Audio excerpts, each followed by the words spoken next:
Assalamu alaikum. How are you, 6th class? I hope so you are fine. Welcome to ISC Smart School System. Today our fourth lecture. So I think so. Start our lecture.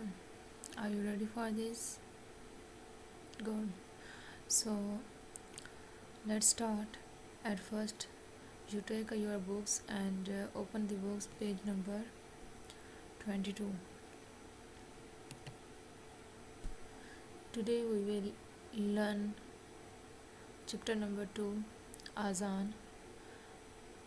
Today we will learn a long plus short question answer. So at first we learn a short question answer, then we will read long question answer. Okay, so